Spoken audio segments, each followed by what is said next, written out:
Jambo la kwanza, tunataka kutoa pole kubwa sana kwa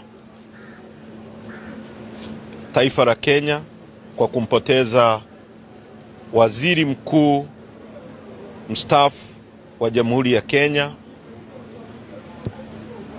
Wao walimuita baba na sisi tunamuita baba. Raila Amolo Odinga ni kiongozi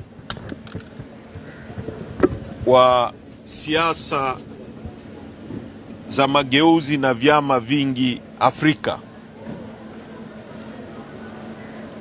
Ni mtu ambaye alikuwa na consistency kubwa sana katika kupigania mageuzi ya kidemokrasia na siasa za vyama vingi kwenye nchi yake ya Kenya, na athari za mapambano yake zimefikia mpaka kwenye mataifa mengine ikiwemo Tanzania.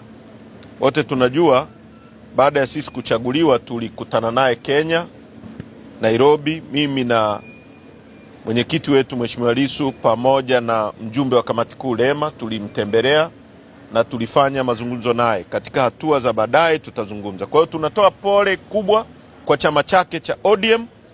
Tunatoa pole kubwa kwa nchi ya Kenya na kwetu sote wa Afrika, kwa sababu tumepoteza mtu muhimu.